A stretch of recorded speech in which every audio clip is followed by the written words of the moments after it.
I'm Gainurin Taufik. I'm from Starostinetskaya Secondary School and I'm in year 7. A handkerchief by Musa Jalil. We said goodbye and with embroidered border, Sean native hands gave me. Gift cute, he's always with me, because they closed I would in the war. This handkerchief stained with warm blood, telling me something about native, as if linked to the harbor, my friend in the field under fire. Before the enemy of Nice I knelt, did not retreat in battles for a single inch. About how our happiness has defended me, this handkerchief has the right to tell.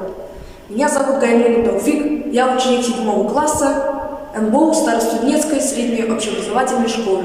Платочек Муса Джалиль. Простились мы и с вышитой каймою, платок родные руки дали мне. Подарок милый, он всегда со мною, ведь им закрыл я рану на войне. Окрасился платочек теплой кровью, поведав мне о чем-то родном, как будто наклонилась к изголовью моя подруга в поле под огнем.